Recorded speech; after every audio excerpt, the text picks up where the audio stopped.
webinar series hosted by Center for Inter-Asian Research and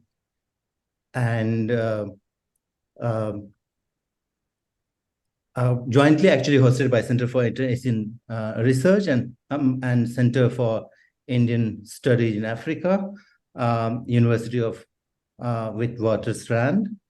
And we must thank Professor Dilip Menon and Professor Tejaswini Niranjana for setting this up. It's been running for a year, and this is the second edition in which today we have another excellent talk on commemorating Jāwa, Arabic moral imaginaries of Southeast Asia.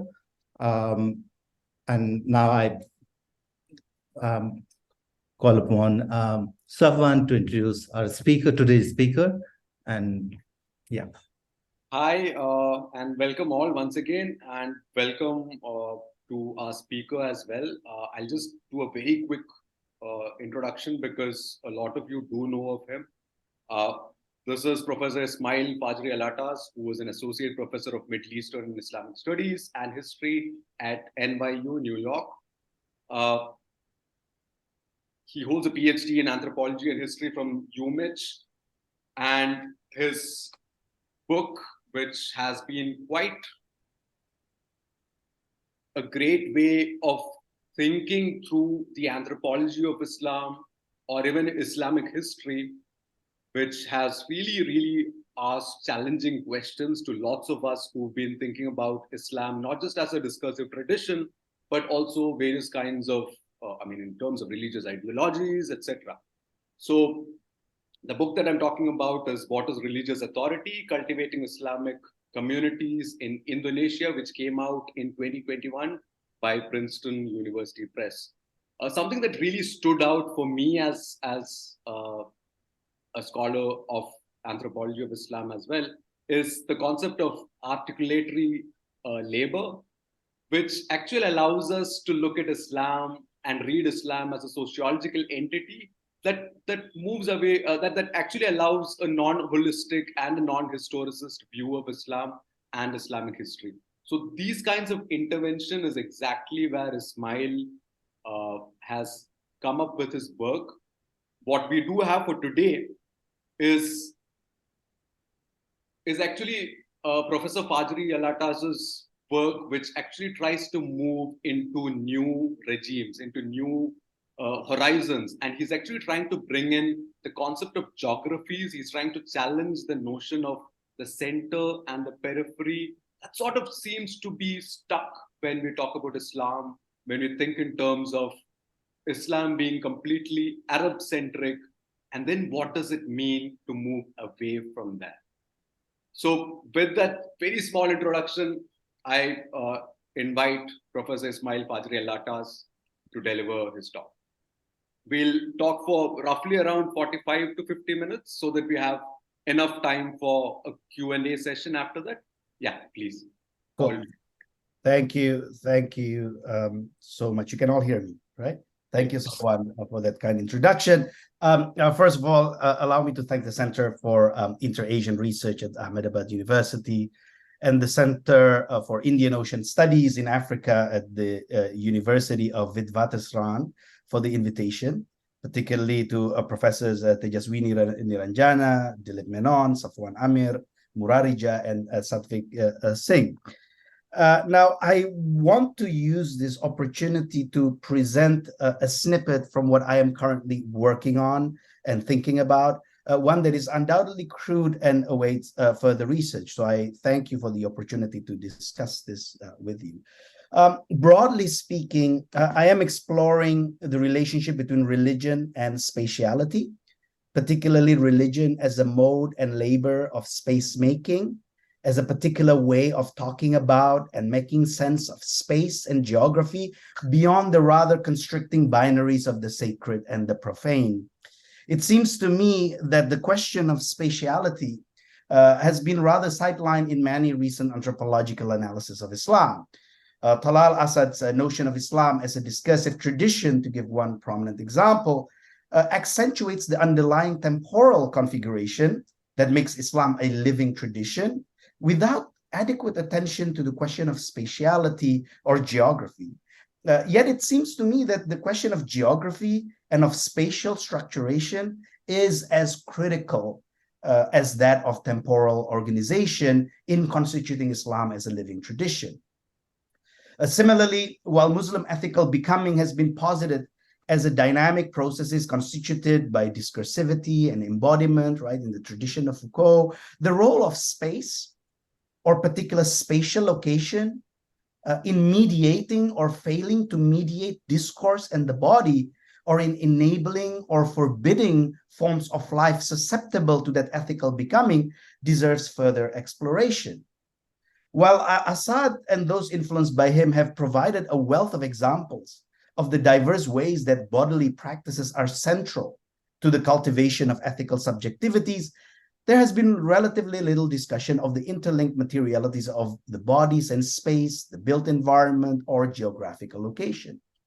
And yet, the notion of the city, for example, as the necessary site for learning and moral cultivation is one that was emphasized by early Muslims and the generation that came after them. Hence, the importance and significance of spatial concepts, some of which came from pre-Islamic precedents like Haram, Misr or Amsar, Medina, and so on, together with the common disparagement of the hinterland or the desert, the Badia, as dangerous and nefarious.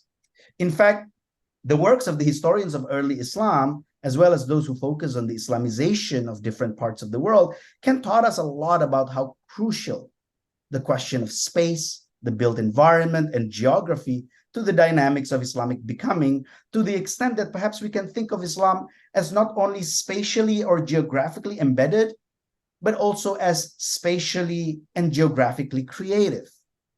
As the geographer Timur Hammond suggests in his recent book, Placing Islam, the question of where is Islam is integral to and inseparable from the very question of what is Islam. Thus, instead of beginning with the definition of what Islam is, it might be productive to begin by examining the practices by which people enact the where of Islam. So that is the broader conceptual context of inquiry in which my talk today is situated. And with that, let me turn to the topic of today, which is Arab moral imaginaries of Southeast Asia. Now, the last 3 decades have witnessed the proliferation of works that trace historical and contemporary connection between Southeast Asia and the rest of the so-called Muslim world. These works challenge older scholarships that have relegated Southeast Asia as an insignificant Islamic periphery, and those that portray Muslims in Southeast Asia as not being Islamic enough. Whether focusing on pilgrims and diaspora or scholars and Sufis, these works highlight the various trans-regional ties that link Southeast Asia to other parts of the Muslim world and the role of mobile actors in fostering and maintaining such connections. While these works may be read as attempts of recentering Southeast Asia, they ultimately, I think, remain wedded to a center-periphery model. The Islamic religious geographies they point to are ultimately that of the Middle East. It is always Southeast Asians who travel to the Middle East for devotional or educational purposes, and not the other way around. Of course, devotional travels to the tombs of Muslim saints have a long precedent among Southeast Asian Muslims. Yet the significance of these shrines is usually discussed either as local, national, or at best, regional phenomenon. Movement of Arabs to Southeast Asia, on the other hand, tends to be presented either as driven by economic purpose or by the need to instruct Southeast Asians rather than for educational or devotional purposes, like pilgrimage. The overall picture that emerges from these works thus strengthens the commonly held view of Southeast Asia as an Islamic periphery. Those from the peripheries recognize the religious or spiritual significance of and embark on a devotional travel to the so-called Central Lands, but not the other way around. Local Southeast Asian Muslims, of course, do not always perceive their region as an Islamic periphery, though they increasingly do so from the 19th century onwards. For example, Islamic texts written by the 18th and 19th century Javanese court literati foreground the cosmological and spiritual centrality of Java, a land where, to quote the encyclopedic Centini epic, every blade of grass had already embraced the holy religion, following the prophet who was chosen. This massive work of more than 200,000 lines of poetry, which is often hailed as the greatest work of Javanese literature, memorializes a moral geography of Java, a space of ethical, intellectual, and spiritual becoming. The Centini epic tells the peregrination of the children of the saintly dynasty of Giri across the island of Java in search of one another, and their encounters with Muslim scholars, Sufis, elders, Hindu ascetics, builders, and craftsmen from whom they learn various knowledge from Islamic law and theology, history and Sufism, cosmology and literary studies, divination and geomancy, various crafts and folk arts, as well as ethics and erotics, all of which are heuristically described in great details. They drew important lessons as they visited natural, sacred, and haunted places and developed insights from the traces left by people of the bygone eras. Towards the end of the epic, the main protagonist, who has finally attained intellectual maturity and high spiritual station after years of studying and wandering, augmented Java's religious geography by building his own mosque and pesantren, or boarding school. Here, the geography of knowledge that is Java is presented as more than sufficient for one's moral and spiritual becoming. Thus, when an increasing number of Javanese opted to study Islam in Mecca in the latter half of the 19th century, the prince and poet Mangkunegaran IV admonished his sons against following those who, quote, oddly enough, deny their Javanese-ness and at all costs bend their steps to Mecca in search of knowledge. Now, the picture of Java, and by extension Southeast Asia, also gets more complicated when we look at it from the vantage point of Hadrami scholars and their followers residing in Southeast Asia, the Hadramaut, the Hijaz, East Africa, and elsewhere.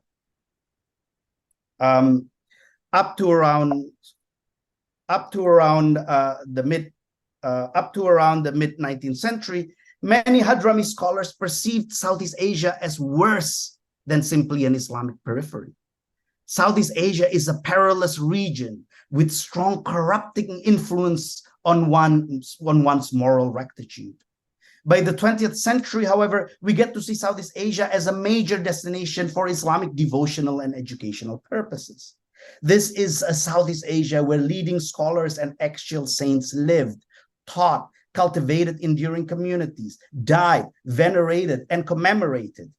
A blessed topography of sedimented deeds, piety, and virtue.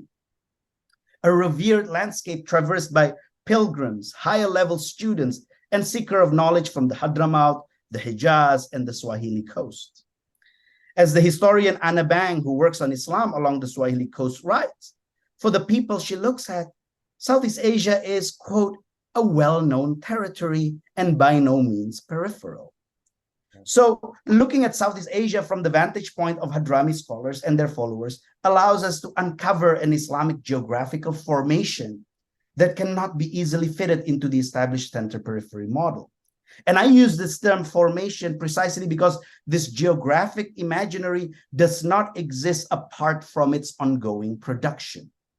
It is concrete in the sense that it is social in nature and it grows, right? Remember the Latin, the concrete comes from the Latin crescere, which means to grow together. So it's something very social. It grows through a dialectic between spatial conceptions, perceptions, and experience, which also subjects it to various contingencies and contradictions. In other words, the centering and transfiguration of Southeast Asia among Hadrami scholars and those connected to them is a historical achievement. It is an outcome of articulatory labors of Hadrami scholars that engendered enduring Islamic communities across the region, as I have tried to document in my book, What is Religious Authority? But it is also an outcome of a conscious representational work of conceiving and commemorating Southeast Asia pursued by Hadrami scholars over the course of the 20th century. It is this representational work that I want to focus on in this talk. And I want to do that through a cursory discussion of two texts written by two Hadrami scholars in Southeast Asia, both of which can be read as different attempts of conceiving and commemorating the region as morally significant and deserving the attention of Muslims from elsewhere. These are The Crown of Brides of Ali bin Hussein al-Attas and The Introduction to the History of Islam in the Far East by Alawi bin Tahir al-Haddad. Both are written in Arabic, though they are of different genre. One, The Crown of Brides, is a manaqib or hagiography. The introduction is a tarikh or history. Although these texts are about Southeast Asia and make important arguments regarding the region, the fact that they are written in Arabic means that they have been outside the purview of Southeast Asian studies. At the same time, the significance of this text has not been fully explored by scholars working on Hadramis, owing to the predominance of the analytic framework of diaspora studies that posits Southeast Asia simply as a transient point in itineraries that depart from and return to the Hadramaut. Even when these texts are used, they are mainly consulted as primary sources to reconstruct the history of mobile Hadramis instead of treating them as ideological works. Such an approach is in line with what the historian Shahzad Bashir has identified as the established tendency of treating Islamic historiography as primary material, although these were all secondary rhetorical projections of the past embedded within the circumstances of their composition. As a result, conceptual issues invoked in these sources, such as problems regarding representation of time and space, are generally given a scant attention. Material facts are treated without attending to the rhetorical context and ideological projects in which they occur, which in turn strip these materials of their complexity and conceptual creativity. To understand the ideological significance of these texts, we need to situate them in relation to older representation of Southeast Asia among Hadramis. In the 19th century, many scholars of the Hadramaut perceived Jāwa, a term commonly used by Arabs as a synecdoche for Southeast Asia, as a morally dangerous region that is often contrasted to the idealized image of the Hadramaut. In contrast to Jāwa, the Hadramaut is spiritually potent and highly susceptible to the enactment of a morally enhancing form of life, a place where, quote, the streets are teachers to those who do not have teachers. Despite these idealized depictions of the Hadramaut, increasing numbers of Hadramis left their homeland and traveled to Jāwa in search of economic opportunities. Many were forced to emigrate after facing financial difficulties at home.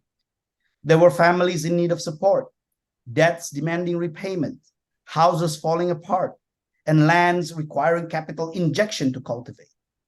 For Hadramis, Jāwa conjured up dreams of endless possibilities. Stories abound, circulating in towns and hamlets along the dry riverbed of Hadramaut about fortunate emigres who went from rags to riches, although there were also dreadful accounts of those who got lost or drowned. The increasing number of emigrants who left for Jāwa made the region suspect in the eyes of the scholars of Hadramaut. Jāwa is often described as an ill-fated region and its inhabitants wayward. Unlike the Hadramaut, Jāwa is dubbed a region, quote, bereft of a noble history, where religion and pedigree are not valued, and its people have predilection towards corruption, wrote the scholar Ahmad bin Muhammad al-Mihdar in his Maqama fi Dam ad-Dunya. In his eyes, Jāwa stands for a place where his compatriots pursue wealth and lose their religious and moral bearings. In one of his poems, the scholar Muhsin bin Alawi al-Saqaf, whose career as the judge of Sayyun was spent adjudicating conflicts involving the nouveau riche Hadrami migrants' rights, Jāwa, dispossessed of its alif, is Juwa. So the term Jāwa consists of Jim, Alif, Waw, right? And yeah. So if you get rid of the Alif, then you can read it as Juwa. So this is why he said, Jāwa min ghayri alifin ismuha Juwa. Jāwa, dispossessed of its aleph, becomes read as Juwa, which means crevice. So Jāwa, dispossessed of its aleph, is Juwa, a crevice, where its captive fails to attain freedom. Jāwa is the abode of wrongdoing, abode of infidelity, the worst of all abodes, the fount of all melodies, where its wealth is worse than its evil, and wicked wealth brings nothing except misfortune. Jāwa cuts ties between beloveds and splits their unions until you see them torn asunder, living in extreme agonies, exhaustions, and torment. What a hideous life and false endeavor that the rightly guided souls are liberated from. Al-Sakaf's sentiment towards Jāwa was one that was shared by many Hadrami scholars and other Arabs, even those who had the chance to actually visit or lived in Southeast Asia. The early 19th century writer of mixed Egyptian and Malay origin wrote in his Malay Hikayat Mariskalek, quote, "If I do not desire to visit Jāwa, verily I have been granted divine guidance greater than that granted to the white turban pilgrims bound for Mecca." Al-Sagaf's sentiment towards Jāwa was one that was shared by many Hadrami scholars and other Arabs, even those who had the chance to actually visit or lived in Southeast Asia. The early 19th century writer of mixed Egyptian and Malay origin wrote in his Malay Hikayat Mariskalek, "If I do not desire to visit Jāwa, verily I have been granted divine guidance, greater than that granted to the white turban pilgrims bound for Mecca. And if I do go to Jāwa, then I have been led more astray from the religion more than those who mix around with infidels." The same writer also quotes the saying of an Arab Nakhoda, Sayyid Muhsin al-Yamani, who said, quote, "If God accept my supplication, then I will only ask two things: to return me to Arabia and to conceal Jāwa from the sights of humans. Alas, how many people whose lives in this world and the hereafter have been destroyed because of Jāwa." Now, these examples invite us to pose several questions that I think deserve further research regarding the relationship between morality, spatiality, and geography, particularly when we compare them to spatial and geographic imaginaries projected by Javanese texts like Centini epic. How do these actors conceive space in relation to morality and morality in relation to geography? How do particular ideas of morality and of being moral shape their perception and experience of space? How is geography conceived, mapped, navigated, and inhabited according to varying moral narratives and rubrics? These actors were drawing geographic classification that privileges certain places and region based on their historicity and their susceptibility to the enactment of a particular form of life, which suggests that their conception of geography is dynamically linked to their spatialized understanding of the past and their equally spatialized understanding, aspiration for the future, whether that future is temporal or eschatological. They assume that the morality of people's everyday practice is inscribed in space. Yet they also seem to suggest that space is agentive, whether in shaping human predilection or in constituting or working against particular moral relation. Now, despite these negative portrayals of Jāwa in the 19th century, not all Hadramis who migrated there ended up forsaking their religion or families back home. Many have indeed become rich, but they used their accrued wealth to establish endowments for religious institutions in Jāwa and Hadramaut.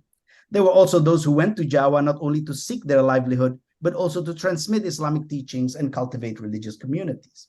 It is the itineraries of these individuals, often ignored in the broad brushstroke depictions of Jāwa as a morally corrupting place, that Ali bin Hussein al-Attas, the author of our first text, was determined to commemorate when he envisaged the crown of brides.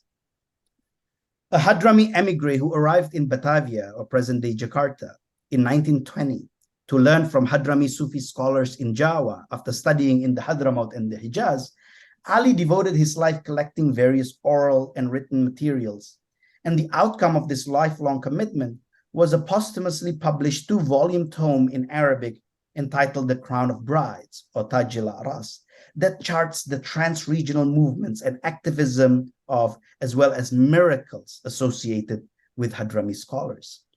The text was composed as an expansion of a 19th century text entitled Ta'nis al-Qulub wal-Hawas, Taming the Heart and the Senses, a hagiography of a Hadrami saint by the name of Saleh bin Abdullah al-Attas, died 1863, known as the Holy Man of the Ahmad Valley in Hadramaut, written by his nephew Muhammad bin Ahmad al-Attas. In The Crown of Brides, Saleh's own biography and tales of the miracles he performed is just one small part of the book. In expanding the older hagiography, Ali recounts the lives of Saleh's teachers, contemporaries, disciples, and those who had intellectual connection with him and his children. The older and much slimmer hagiography of a single individual thus developed in Ali's hand into a hagiographical encyclopedia of interconnected scholars who lived across the Indian Ocean between the 18th and the 20th centuries. Ali's pen charted a geography of sanctity, made up of spiritually significant names and places linked to them. The 1,653-page tome maps the mobility of myriad actors who were the vectors in the transmission of Islamic teachings across time and space, many of whom succeeded in establishing new centers of Islam in different localities, from Baroda, Kolkata, and Rangoon to Singapore, Batavia, and Bondowoso. Such a geography defies imaginaries of a Muslim world made up of unchanging centers and peripheries. Instead, it projects multiple and shifting centers of Islam and charts various moral travels between regions that cannot be reduced to a single directionality. With its meticulous penchant for biographical details, The Crown of Brides affords a granular perspective into the emergence of a geography of sanctity that centrally features Jāwa. In fact, the stories of Hadrami saints and scholars in Jāwa make up the bulk of the significantly thicker second volume. Over the course of the book, Ali strives to persuade his readers to recognize the region's spiritual significance. Aside from recounting the biographies of these learned migrants, The Crown of Brides also tells stories of Hadramis who traveled to Jāwa for worldly purposes, but ended up becoming saints in the process. Here, Jāwa is depicted as morally and spiritually transformative. Take the life of Ahmad bin Hamza, for example. Ahmad left his arid homeland as a young man after experiencing financial hardship to seek fortune in Jāwa. Interestingly, The Crown of Brides mentioned that Ahmad traveled to Southeast Asia under the instruction of Saleh al-Attas, the holy man of the Ahmad Valley, the main pivot of the book. The instruction came after Ahmad complained about his financial hardship to Saleh. Quote, "Go to Jāwa and you will find your affairs there righteous and your needs fulfilled," the saint told the distraught Ahmad. In Jāwa, Ahmad became a successful merchant. His trading activity took him to the eastern islands of the Indonesian archipelago. In Parepare, a city off of the southwest coast of Sulawesi, he met a pious man who he came to admire. That encounter was transformative for Ahmad, and he decided to learn Sufism.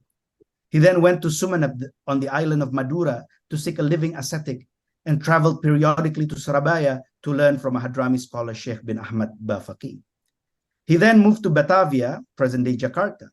With his accrued wealth, he was able to build a Zawiya, or Sufi center, completed in 1876. He devoted most of his time to the Zawiya, worshipping and teaching. Gradually, he became known as a miracle-working saint. Tales of his miracles circulated not only in Jāwa, but also in the Hadramaut through the returning migrants.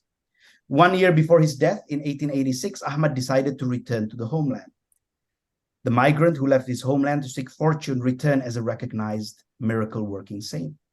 Sufi scholars and students in the Hadramaut flocked to his gatherings. When he died, his body was buried inside Saleh's mausoleum, a place of honor reserved for the few, next to the grave of the very saint who first directed him to Jāwa. The Crown of Brides also presents Southeast Asia as an educational destination for many aspiring Hadrami scholars from the Hadramaut, the Swahili coast, and South Asia.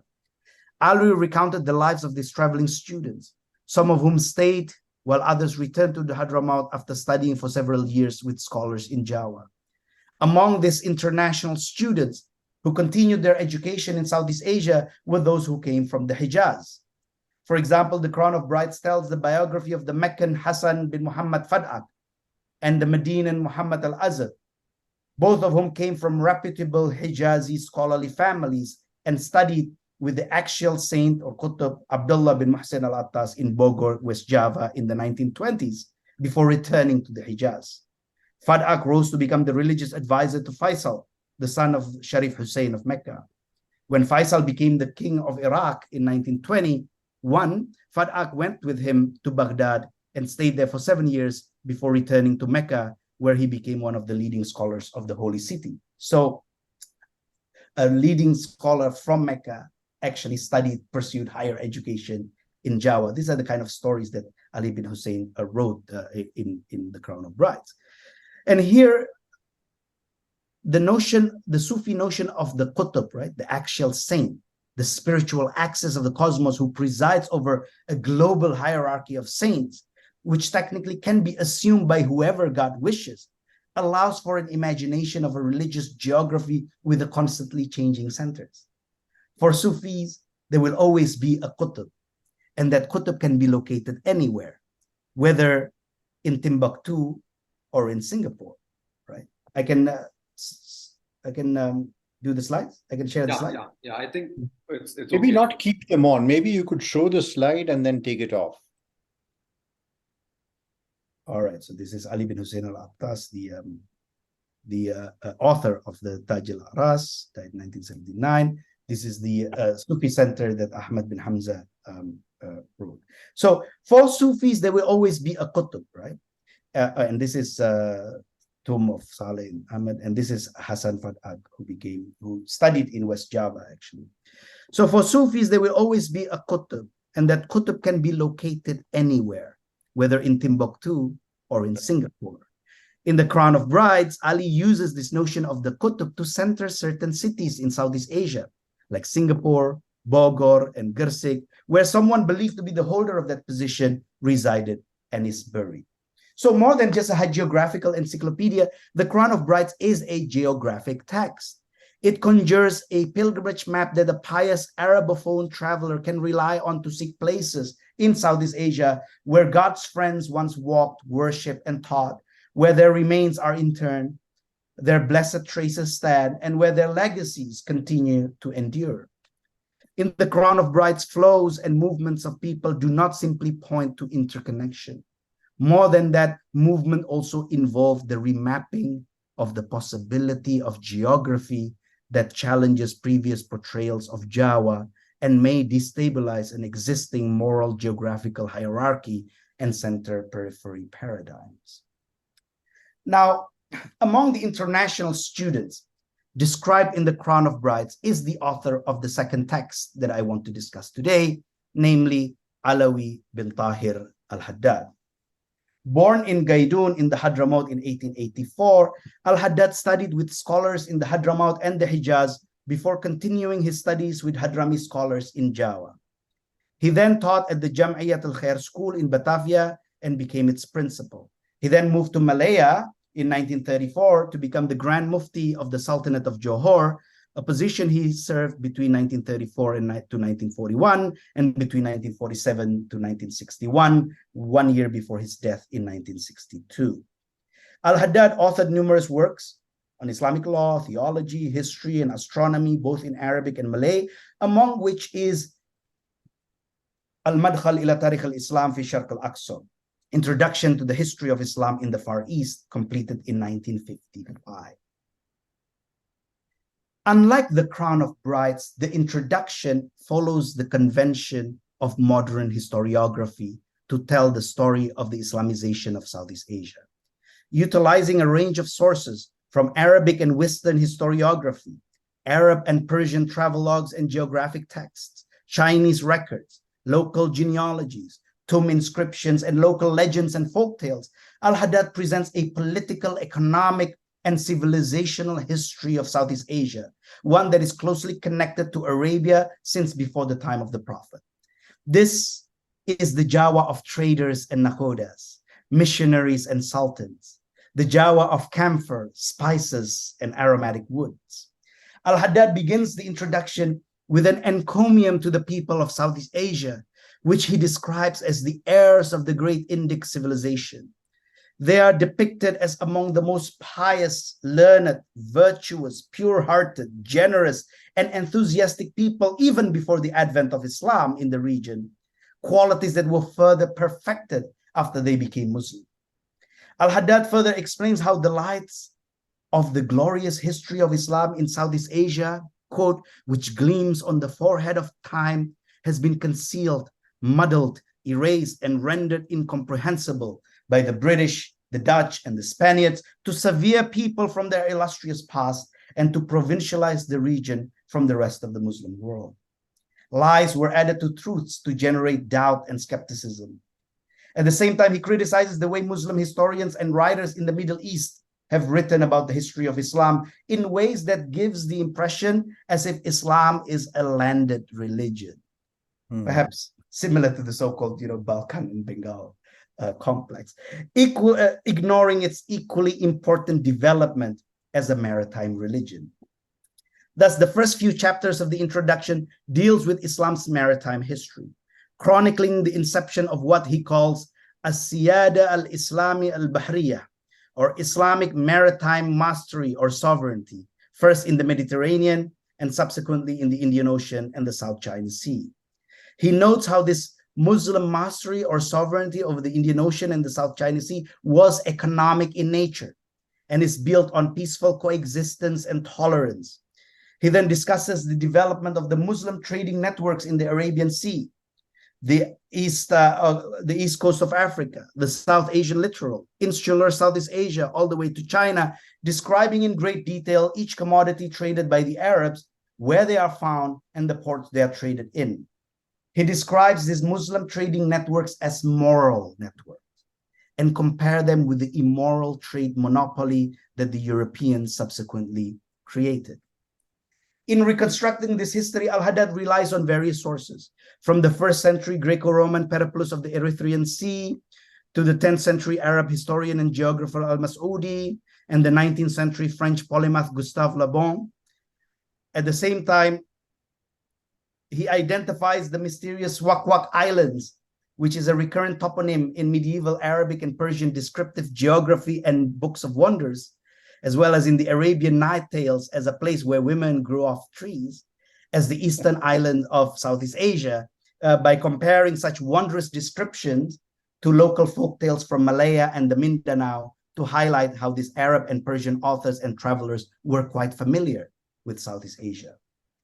After presenting a broad canvas of Arab seafaring and trading networks in the Indian Ocean, Al-Haddad moves on to Southeast Asia, noting how Islam was first preached in the region during the reign of the Medinan Caliph Uthman bin Affan, that is 30 years after the Prophet's migration to Medina, who sent emissaries to China and Southeast Asia, introducing local rulers to the new religion.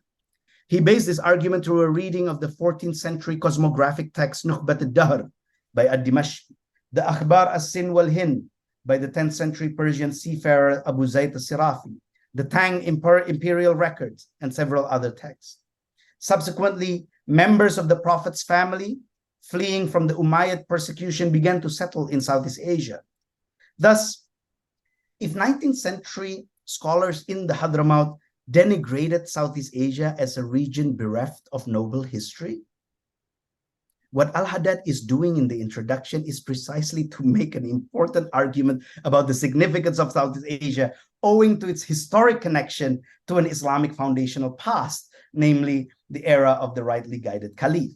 In other words, Jāwa is not, by all means, a region bereft of noble history.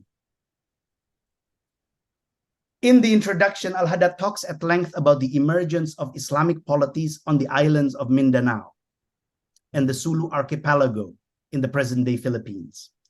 In reconstructing this history, he relies on genealogies from the Palembang, Cirebon, and Brunei Sultanates, several Sulu and Maguindanao Tarsilas, as well as the early 20th century ethnohistory of Sulu, written by the American physician and colonial officials of Protestant Lebanese background, a very interesting guy, Najib Salabi, who, by the way, actually got his degree from NYU. Al-Haddad charts the movement of several Muslim missionaries who cultivated Islamic communities in southern Philippines and married into local nobilities from 1270 onwards. He then tells the history of the first Islamic polity in Sulu, a story that begins with the arrival of an Arab Sayyid by the name of Alawi from West Sumatra around 1390s. Accompanied by attendants and courtiers, Sayyid Alawi first settled in Zamboanga and the Basilan Islands. You can see this on the map, before reaching Sulu. When he arrived at Buansa on the island of Jolo, its Muslim inhabitants invited him to stay with them and made him their ruler, addressing him as Raja Baginda, or majestic Raja. Years later, Raja Baginda was joined by his nephew, Abu Bakr bin Zain al-Abidin, whose mother was the daughter of the Sultan of Johor. Abu Bakr, who is described in the Annals of Malacca as an eminent authority on Islamic law, theology, and Sufism, as well as an able administrator, was appointed the chief judge of the new Sulu polity. He married Raja Baginda's daughter and was made his heir, becoming the ruler of Sulu, using the regnal title Ash-Sharif al-Hashimi, the noble Hashemite. He reigned between 1450 and 1480. Al-Haddad goes on to describe the reign of Abu Bakr, highlighting his contribution to the political reorganization of the polity first established by his paternal uncle and father-in-law, the Raja Baginda. Significantly, he describes this polity and I think this is very important. Alawi bin Tahir al-Haddad describes this polity not as a sultanate, but as a caliphate, and explicitly compared this caliphate not to the Umayyad or the Abbasid caliphates, but to the Medinan caliphates of the rightly guided caliphs, the Khulafa al-Rashidin. In fact, Al-Haddad alludes to how, as Alid or descendants of the Prophet, this ruler of Sulu is more deserving of the caliphal title than the Umayyads or the Abbasids. Unlike those two caliphates, the Sulu caliphate took shape through a peaceful process and not through the sword. Its pillars were piety, knowledge, justice, generosity, and ethics. Unlike the Umayyad or the Abbasid caliphs, the caliph in Sulu served as both a temporal overlord and a spiritual master of his subjects, a true imam in the perfect sense of the word. He acted as the guardian of the widows, the orphans, and the poor. He established the Bayt al-Mal, or state treasury, to ensure just distribution of wealth and establish common ownership of lands, except for those that traditionally belonged to the local chiefs. The caliphate was divided into 5 administrative districts, each of which is ruled by an Amir or Panglima, subject to the supervision of the Caliph. These 5 districts were divided into smaller divisions administered by lower-ranking officers called the Maharaja, the Orangkaya, the Laksmana, and the Paruka. Abu Bakr promulgated a code of law based on Islamic law and local customs. Under Abu Bakr and his successors, the Sulu Caliphate flourished. While the Zulus never exceeded 60,000 people in number, yet prior to the arrival of Magellan, their power was felt all over Luzon and the Bisayan Islands, the Celebes Sea, Palawan, North Borneo, and the China Sea. Its trading network extended from China and Japan to Malacca, Sumatra, and Java. In Al-Haddad's narrative, rulers' behavior bestows moral meaning to political domain and by extension to the land. Al-Haddad thus locates what he sees as an authentic Islamic caliphate, a genuine heir to Medina, not in Damascus, Baghdad, Cairo, or Istanbul, but on a faraway island in the Philippines. And he made this case in a modern history book written for the Arabophone readership and published in Jeddah, Saudi Arabia. He concludes this book with an eye towards Southeast Asia's post-colonial future, hoping for a renewed interest in commemorating the region's glorious Islamic past. He notes that further research is needed on the region's social, political, and linguistic history to recover its historic connection to and central position in the Muslim world, the two-way transmission of knowledge, and the diffusion of Quranic language into Bahasa Indonesia and the incorporation of Indonesian words and terms into Arabic. For Al-Haddad, researching and commemorating this history is not only political, but more importantly, a moral imperative that requires honesty and courage to confront the Orientalists heads-on. For him, such commemorative endeavor is an act of bearing witness to an Islamic geography of deeds that is Southeast Asia. So I want to end not by concluding, but because it is far too early for a conclusion. Instead, I want to think out loud in the hope that what I have to say makes some sense.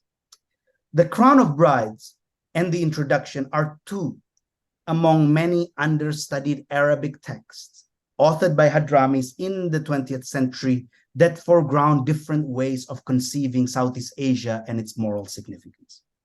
While these texts range from hagiography and history, travelogue and novel, poetry and play, I have found it useful to think about them as commemorative texts, an analytic term deployed by Manakia in her study of the Persianate geocultural space. Commemorative texts may include texts of radically different generic convention that are usually analyzed independently, which nevertheless share the common concern of commemoration. To treat these texts as commemorative is to foreground their moral agenda in terms of the need to remember, tadhkir, right, which is a Quranic injunction, the evocative work they perform, and the mode of making sense of the present through an attempt of understanding the past. These texts invite their readers to perform various work of commemoration, from research, writing, and refurbishing morally charged sites, to pilgrimage or simply engaging in commemorative talk with families or friends over coffee. Commemoration is understood as a practice with moral benefits, one that is repeatedly ordered by the Quran, and indeed, these texts seek to produce individual or collective moral subjects in and through the very act of commemoration. Central to this commemorative practice is a mode of inculcating particular ways of perceiving, recalling, and inhabiting space that collapse the modern geographical distinction between physical space and interpreted place. Indeed, these texts project space and geography not as empirically objective and self-evident, but as emerging from moral actions, whether from educational and devotional mobility, like what we've seen in the Crown of Brides, or from fair trade and the establishment of a just polity, like in the Introduction. At the same time, the materialization of such space requires an ongoing act of commemoration that essentially is a particular way of seeing, experiencing, inhabiting, as well as talking about space. In this sense, these texts are not simply informative, but more importantly, they are supposed to be transformative. Transformative in the sense that they incite readers to commit and commemorate. They are also transformative because they refocus our perspective to a spatialized present that is a sediment of past moral deeds, one that ought to become the site for the enactment of a particular or a moral form of life. They present anew our spatial perception and the very meaning of what it is to be present in space. This is done by linking moral narratives with conceptions, perceptions, and experiences of space, thereby directing people to keep on evaluating space in terms of ideas of morality and moral concepts, and evaluate ideas of morality in relation to space. And it seems to me that such a process redirects attention from the distant to the proximate, from indifference of our spatial surrounding to heat and care, from boredom to stimulation, from habituation to sensitization, from the abstract to the concrete, and dare I say, from the transcendent to the immanent, perhaps. Thank you.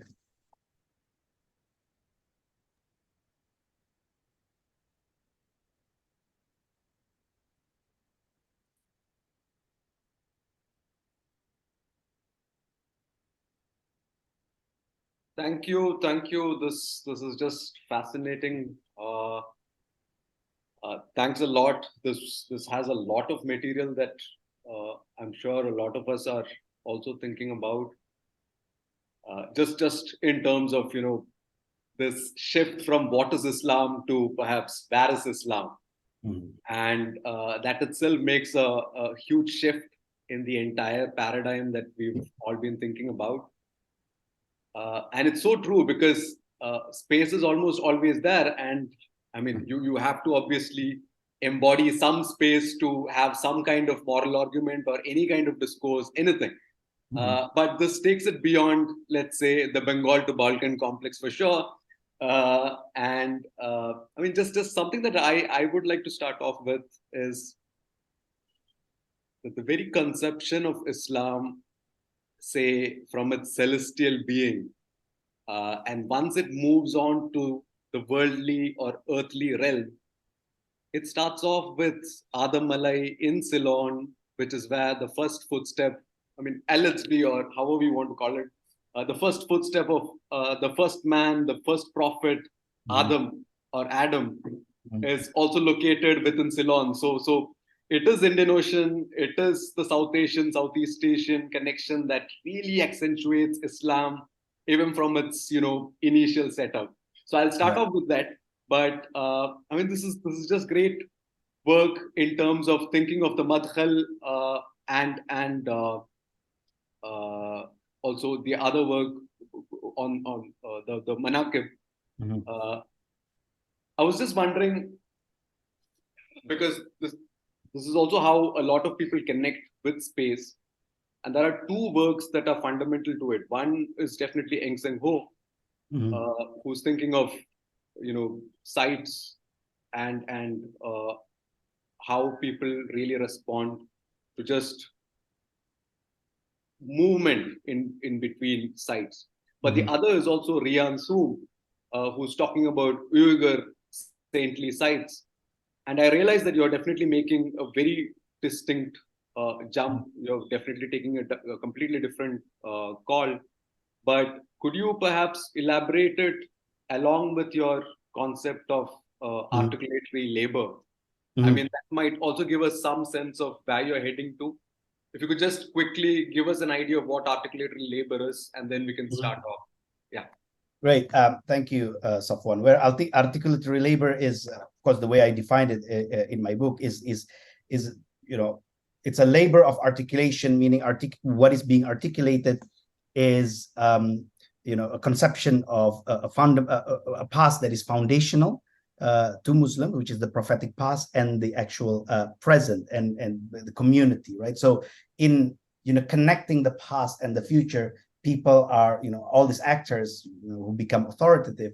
They are actually representing and translating and trying to realize aspects of that past into something practicable in the present for the community, which precisely what the Sunnah is, right, as an instituted practice. But of course, thinking about articulation means that what is being transmitted is never, is always a result of accommodation with the particular present, with the particular community. That is, the community are actually co-authors of that past, because the past looks very different when seen from different person. The past looks different depending on the kind of questions we ask of the past. The past is like a sea where you just get driplets and from that past. So that is actually what articulatory labor is, and I think what made certain actors authoritative is precisely this ongoing labor of trying to connect the past and the present, the past and the jama'ah and the community, so that the past can become a normative code, normative examples to the present. But also in doing that, these actors are also creating communities. They're assembling communities that can become the site for the transmission and realization of that practices taken from the past. So the notion of articulatory labor actually, foregrounds this ongoing and continuous labor that people are doing to cultivate community. I mean, community is not something that exists on its own. It has to be constantly reproduced for it to endure, right? And so that's precisely what many scholars have studied were doing. They were actively working to assemble communities and to transmit that past as norms for that community. Now, in relation to your question about Eng Seng Ho's and Ryan Thum, I mean, this is what I'm, of course, these both works have influenced me a lot, and I'm very much, influenced by both. But I guess my question with both Eng Seng's and Ryan's work is that precisely because they foreground mobility as the central analytic in their work, I begin to ask whether, okay, what do we miss when we actually foreground mobility, right? And what do we miss is precisely this kind of articulatory labor that these actors that are supposed to be mobile actors, have been, doing to create a community, to create a life, right? To enable a particular form of life. I mean, yes, people are mobile, but also people are residing in certain place and they want to settle in certain place. Mobility can be something laudable for the purpose of looking knowledge, in search of knowledge. But at the same time, many of the scholars were also very critical of mobility, precisely because how can you be virtuous and ethical and become a good person when you're constantly moving? And this is why many sociologists working on Islam have argued that Islam's principle, Islam as an ideology has a principal enemy, and that enemy is not really polytheism, but it is nomadism.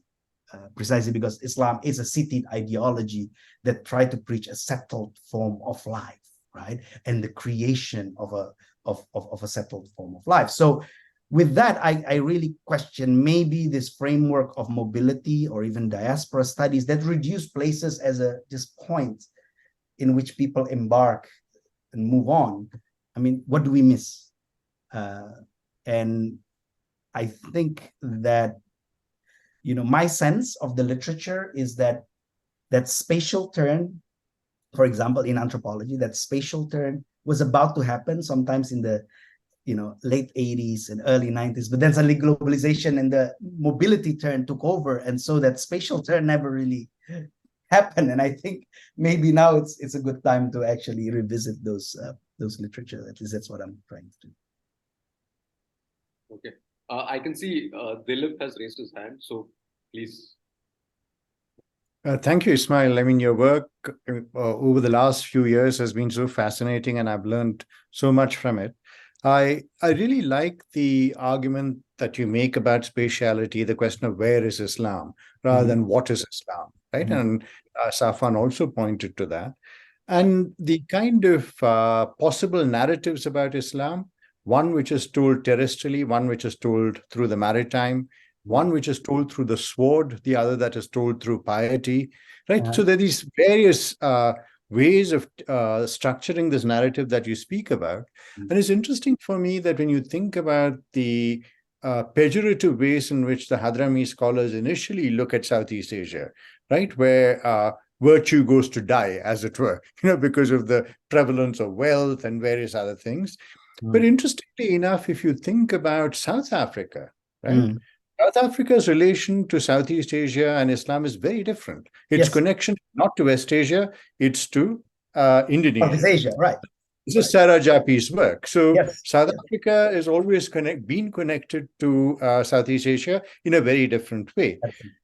So so the first question relates to some of the materialities which one could begin to speak about. Because if we think about the 20th century, the late 19th and the early 20th century, we look at the work of people like Michael Adas and so on. There is a way in which Southeast Asia is becoming a vibrant area, a vibrant economic zone, despite colonialism.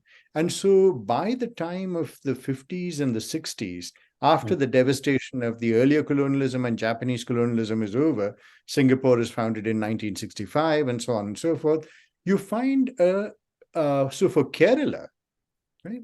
Kerala, you find similar kinds of narratives emerging amongst conservative novelists and others who see Southeast Asia as the site of immoral wealth. So a lot of people from Kerala going, making their money, coming back, and disrupting traditional hierarchies. So this is there in M.T. Vasudevan Nair, who's one of our very distinguished novelist and short story writers. So this question of commerce, wealth, virtue, and the material emergence of Southeast Asia is crucial, because both Alatas and Al-Haddad are people who die in 1962 and 69. They are witness to a resurgent Southeast Asia. So maybe that's something that one could think about, that they represent something of the post-colonial, the post-colonial image of Southeast Asia as well, right? After the depredations of colonialism. So there is the story of Islam. There is also the story of the resurgent Southeast Asia that's happening at the same time. Absolutely. So it's a story of resurgent Southeast Asia told through Islam. That's the first thing. The second thing is, you mentioned this, and I wanted you to say something more about the spatial metaphors, because one of the Hadrami scholars, the earliest Hadrami scholars who see Jāwa as this morally dangerous place, they point to the Hadramaut as where the streets are our teachers, right? You use that phrase. So are there similar spatial metaphors arising in Southeast Asia, where it's a construction of Southeast Asia as a space through particular buildings? It's not the mosque, it's not the seminary, it's not the dargah, but there is something about the city itself. Is that emerging as well? So that's thank you, Dilip.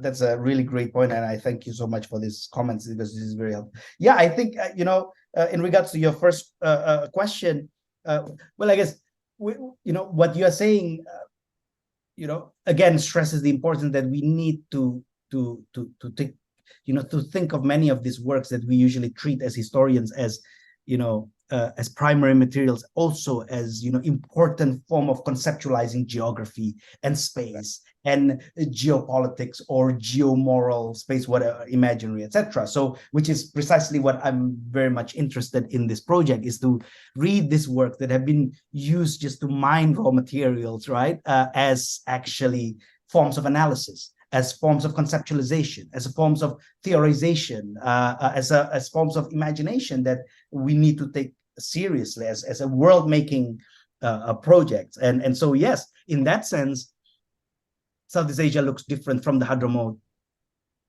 when we compare it to how it looks from South Africa, right?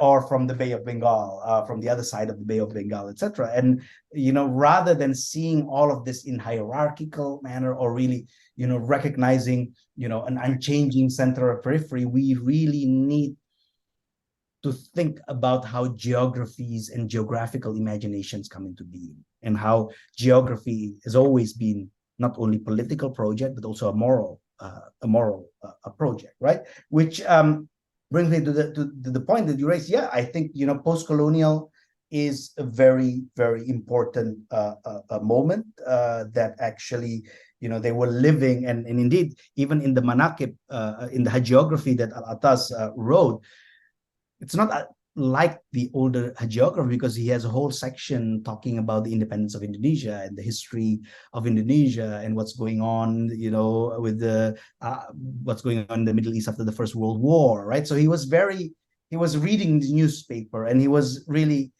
cognizant of that. But what interests me is precisely that even though he's like very in tune, right, with what's going on around him, and yet he created his own geographical imaginaries that are, quite distinct from the geopolitical imaginary of empire and post-colonial states, right? Which I thought that was quite nice. Which is precisely why I think this notion of commemoration and commemorative text is very important, because yes, these works are political, but they're also ethical. They're also moral in a way that for them, this is a political project, but it doesn't stop only as a political project. This also has to do with, it's a form of piety as well. So I want to understand, what does it mean to write history and to write geography as a form of piety, in a way that we don't usually associate with, say, for example, post-colonial scholarship, right? Which perhaps gives us a, an alternative way of thinking about religion as a critique, a religion as an alternative mode of thinking about the space. So yeah, and I think this is all like very important point that you raised, and I'm grateful for the comment. Did I answer your question? Yeah, it was just this. The second point was about what are the spatial metaphors emerging out of All right. Southeast. Yes, sorry about that. I forgot about it. Yeah, interestingly, you do not really see the spatial metaphors in the at least the early.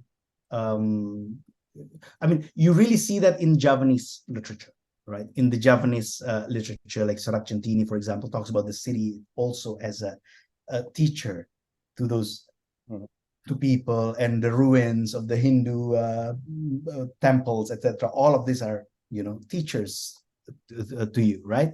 But in terms of the Hadrami text, well, I think at this point I have not found any references to natural space or cities as a way. But again, this is very preliminary work. I am yet to finish that 2 tomes, that 1,600 something pages tomes of Alatas, let alone other genres, right, like plays, novels, etc., etc. So yeah, but this is, I think it's an important point. In what way the natural, or the non-human, for example, is being discussed, right? That built environment itself, for example. Yeah, absolutely. Thank you, Dilip. Thanks. We have Tejaswini with a question, please. Thank you so much, Professor Alatas, for a really riveting presentation. I didn't know this material at all, so it was all very new to me, and I think it's very mind-expanding.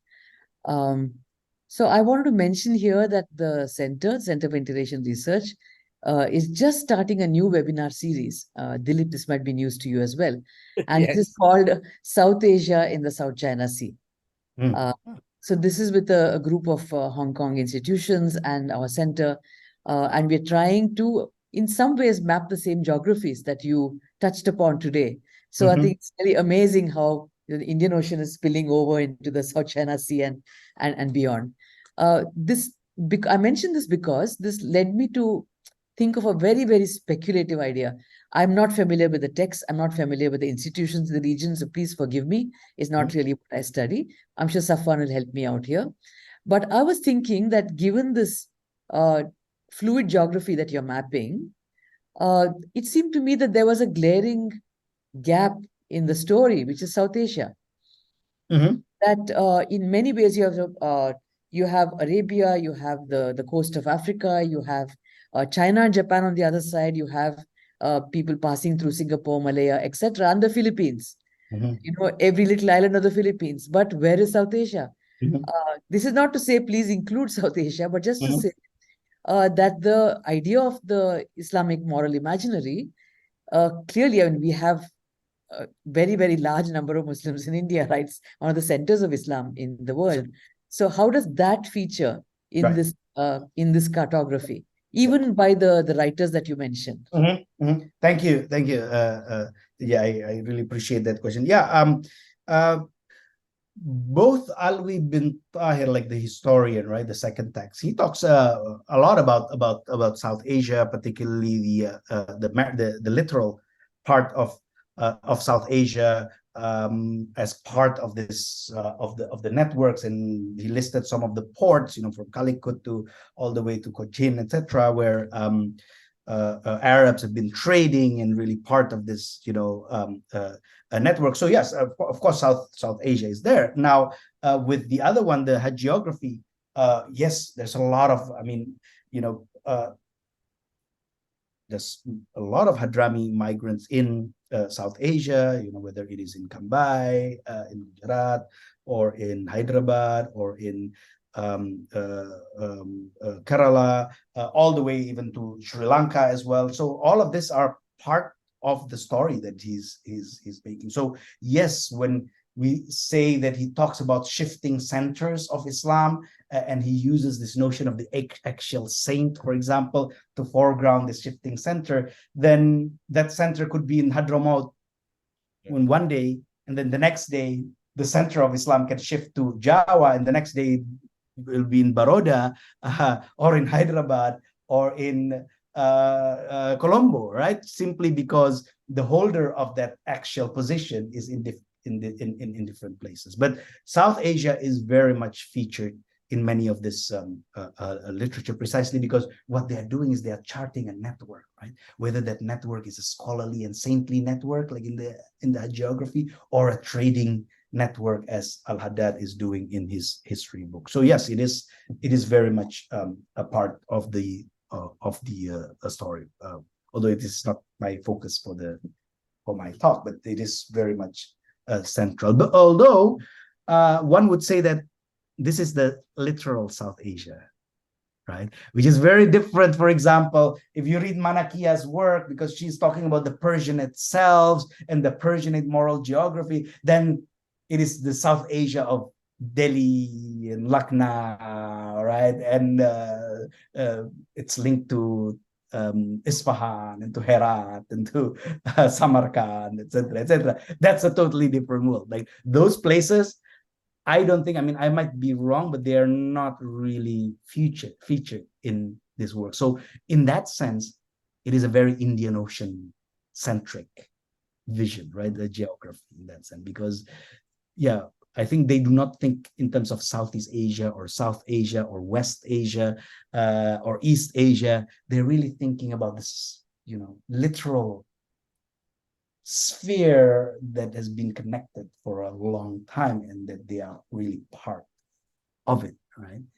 Which actually begs the question whether, should we keep on using this whole term? And, which is why, in several places, in my talk, I did not use even the term Southeast Asia. I used Jāwa precisely because, there may be some analytic opening, when we try to use their own categories to think about this, which is precisely what, again, somebody like Manakia and Ryan Thumb have been doing in regards to, say, the Tarim Basin region or the Persianate world. That, let's see what kind of world we can open up when we stick to their categories, to the categories of this text, as opposed to, subjecting them to our own, post 20th century categories.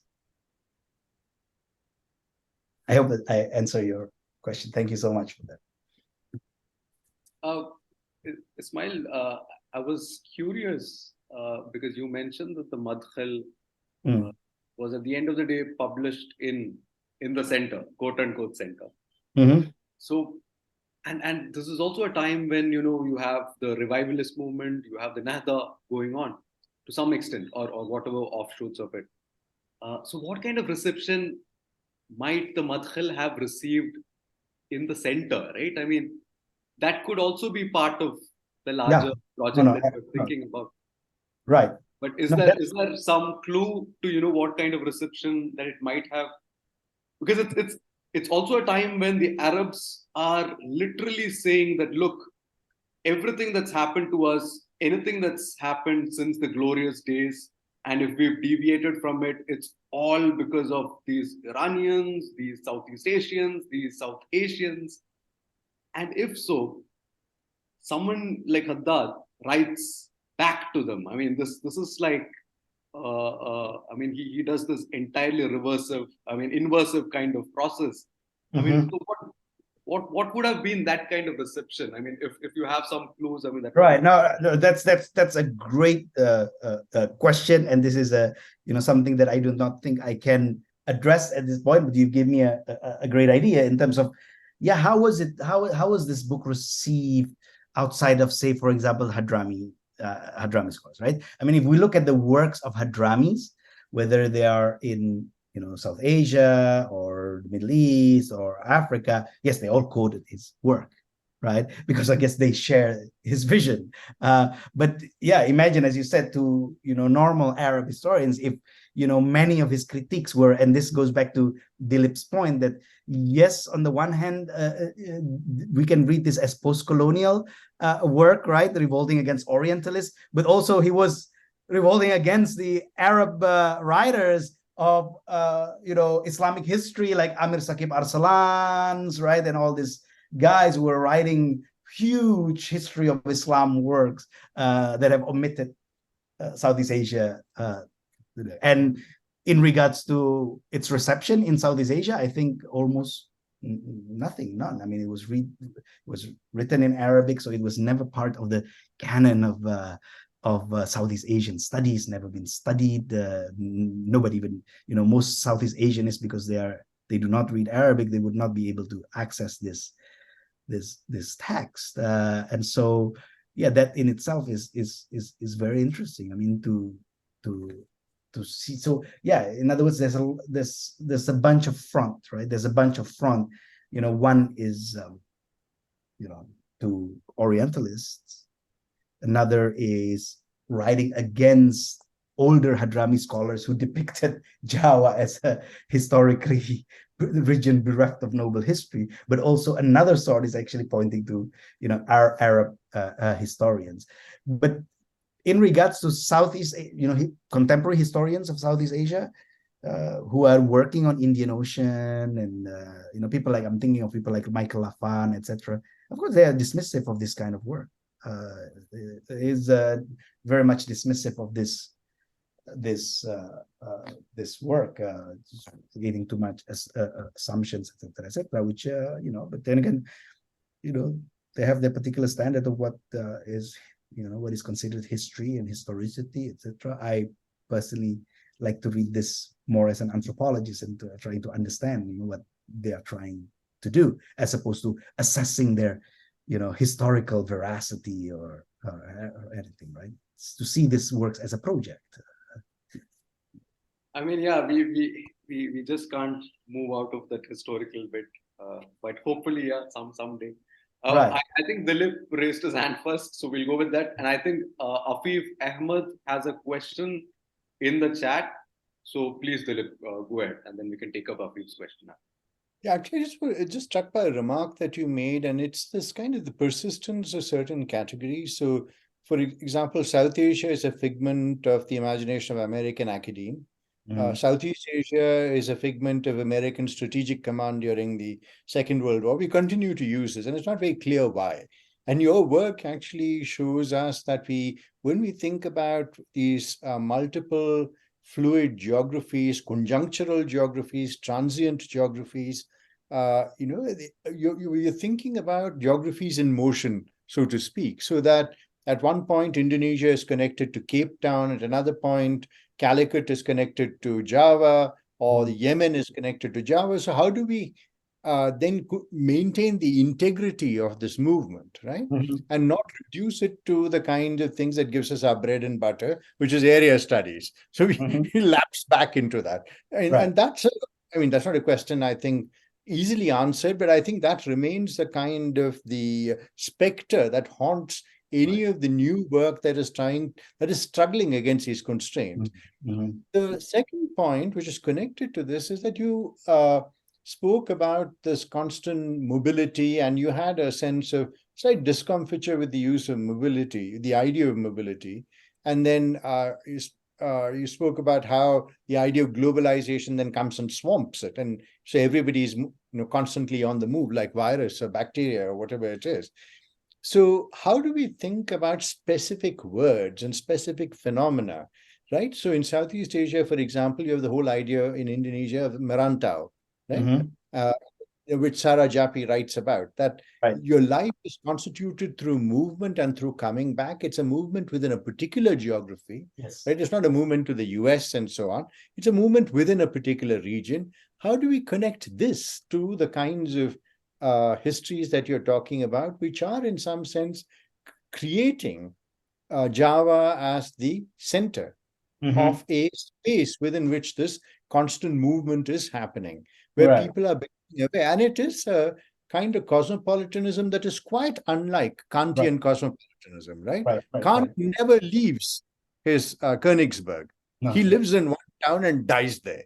Right? Whereas people are constantly on the move, and we're talking about another kind of cosmopolitanism premised on movement. So yes, absolutely. And I guess this reminds me of that article that Einstein wrote a few years ago about mobile concept for society, in which he really talks about how region or society or mobile society or structures in this way are actually none other than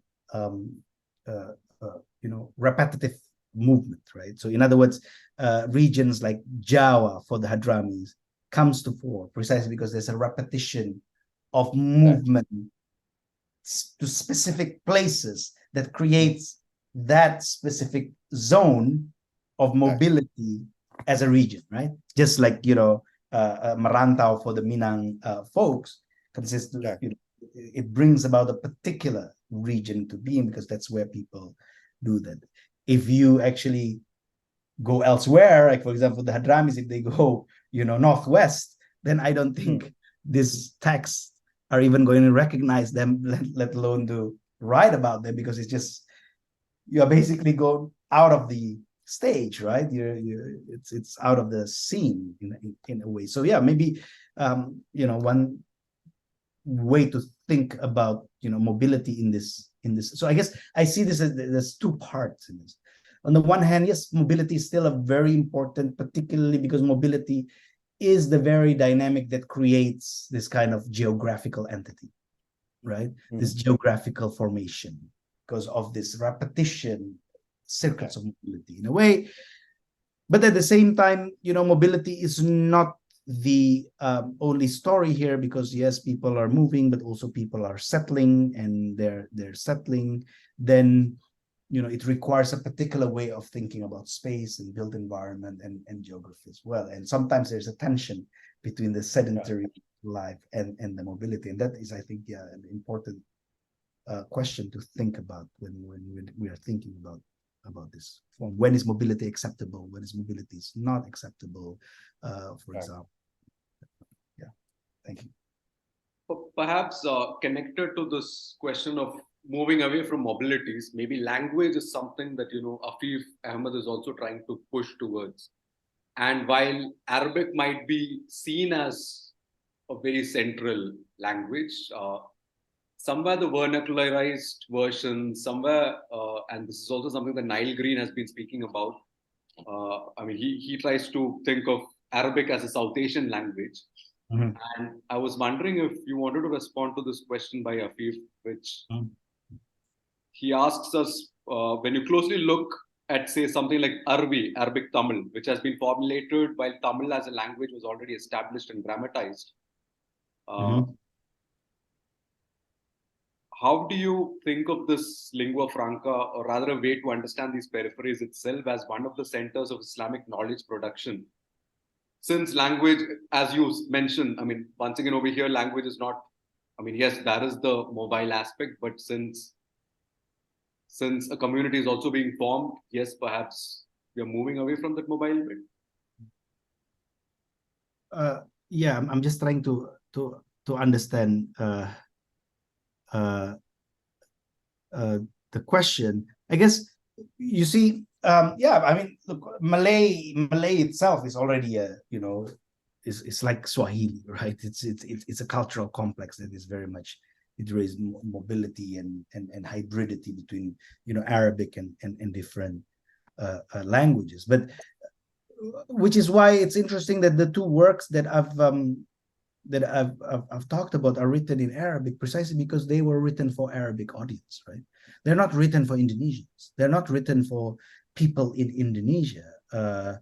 After all, the Javanese already have a very central concept of their own geographical imagination, but it's for Arabic audience so that they can recognize the centrality of Southeast Asia as part of their moral geography, and for the Hadramis who are living in this.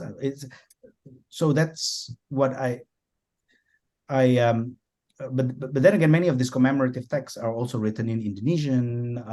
Some are written, most are written in Arabic, but there are also Indonesians and Malay as well, right? So, is what's his name is Afif is saying that by using Arabic, you're still relegating Southeast Asia to periphery. Is that what the? No. Actually, you should read the question, perhaps. Actually, it's Yes. there in your chat function. It's a long question. It's difficult to capture. Question. Yeah, so if you read it, it's actually a very, very interesting question that he's posing, particularly in relation to Nile Green's recent intervention. It's an intervention by Nile Green to understand Arabic.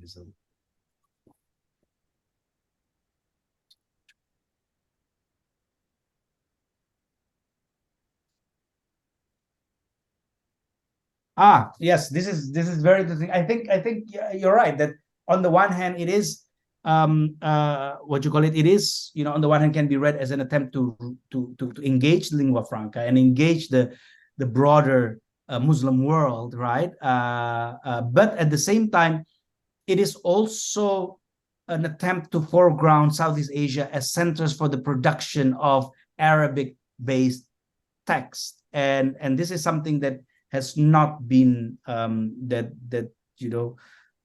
has not been recognized. That look, Southeast Asia is a region where Arabic texts on Islam are written. They are not just simply writing local languages with all the scholars, with the Hadramis or Malays or Javanese, etc.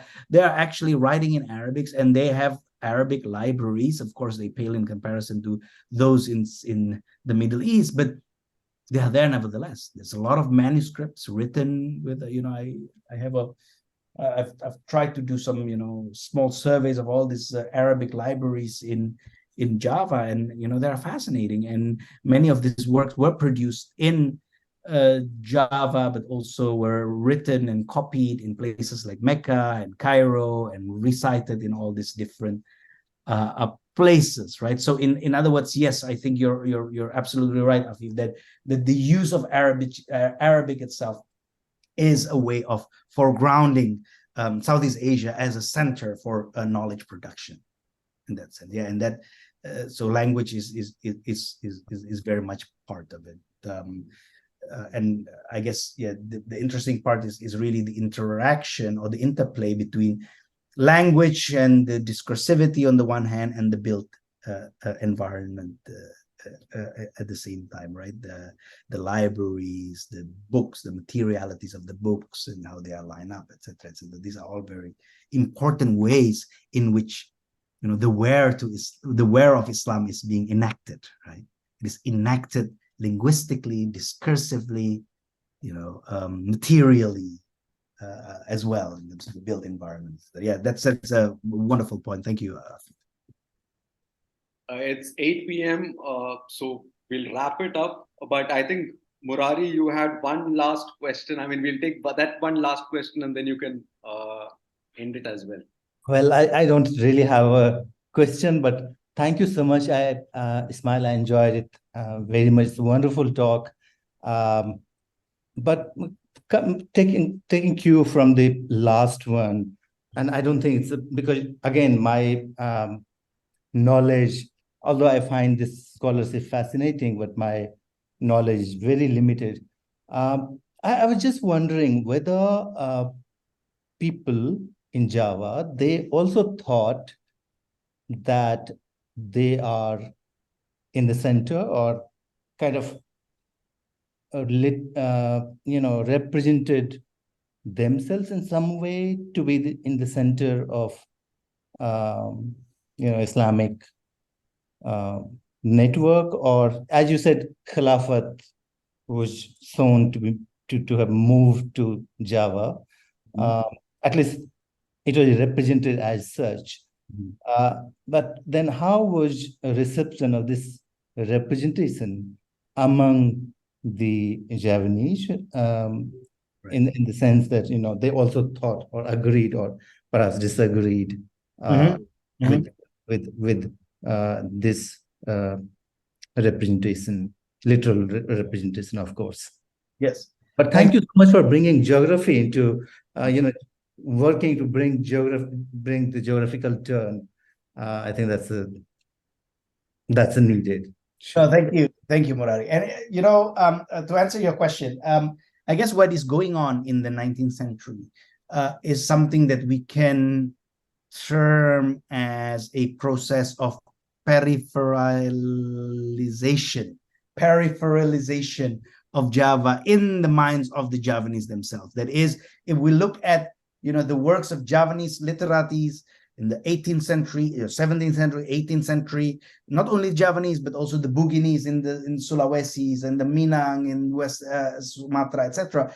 And we see this in other parts of the Muslim world, right? The Uyghurs, right, in Al-Tishahar and the descendants of the Golden Hordes they all think, or the Hausas and the Fulanis in Sokoto Caliphate, they all think that their locality is really the center, the axis mundi of the world, right?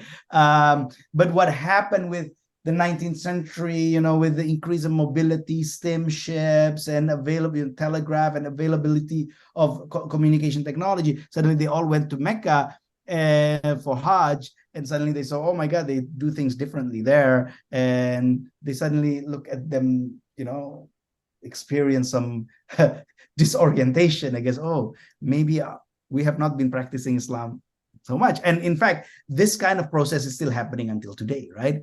Many people from, India, Pakistan, Indonesia, Nigeria, they go to Saudi Arabia for Hajj, etc., and then they come back and start to say, we have to do it like the way they do it in Mecca. And so what we see over the course of the 19th century is the Mecca becoming more and more central, right, to the Indonesian Muslims, the non-Arab Muslims from the Malay-Indonesian archipelago. And in fact, many of them started to write in Arabic and recite Arabic texts, while previously they were all written, many of the Islamic texts are written in local vernaculars, right? So in that sense, Arabic becomes a means to go back to Afif's point, for us to show the Muslim world that we are part of this ecumen and the lingua franca, but at the same time is the very language used to peripheralize themselves, right? Which is precisely interesting to contrast this with what the Hadramis are doing. They are using the Arabic language to actually make claims about the centrality of Southeast Asian. So, today, I think, most Muslims in Indonesia would not think of themselves as central. I mean, now there's more, recent political project of trying to recenter themselves and trying to sell themselves as, oh, we are the good Muslim alternate, good Islam alternate of the Arab Islam, etc., playing on the whole global war and terror and rhetorics. But yeah, it's not.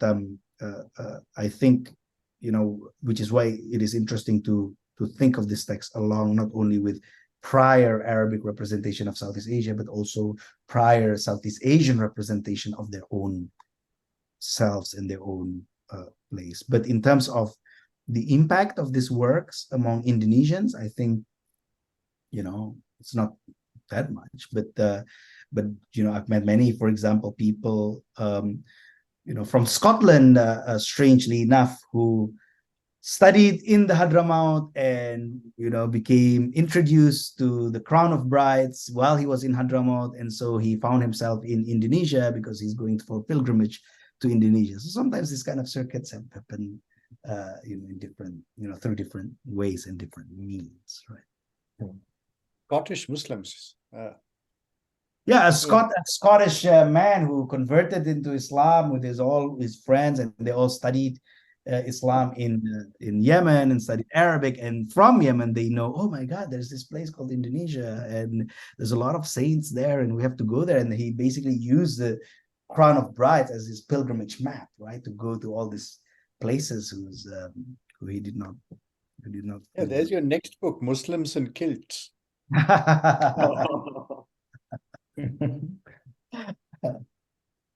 Yeah. Thank you, Murari.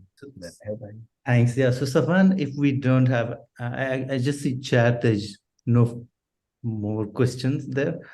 And it's already time. So, on behalf of the Indian Ocean and Beyond seminar series, we thank you very much, Ismail, for coming and giving this wonderful talk. And we also thank all the participants for coming over here. And we look forward to welcoming you again next month. No, I think in January with our next talk. So thank you very much.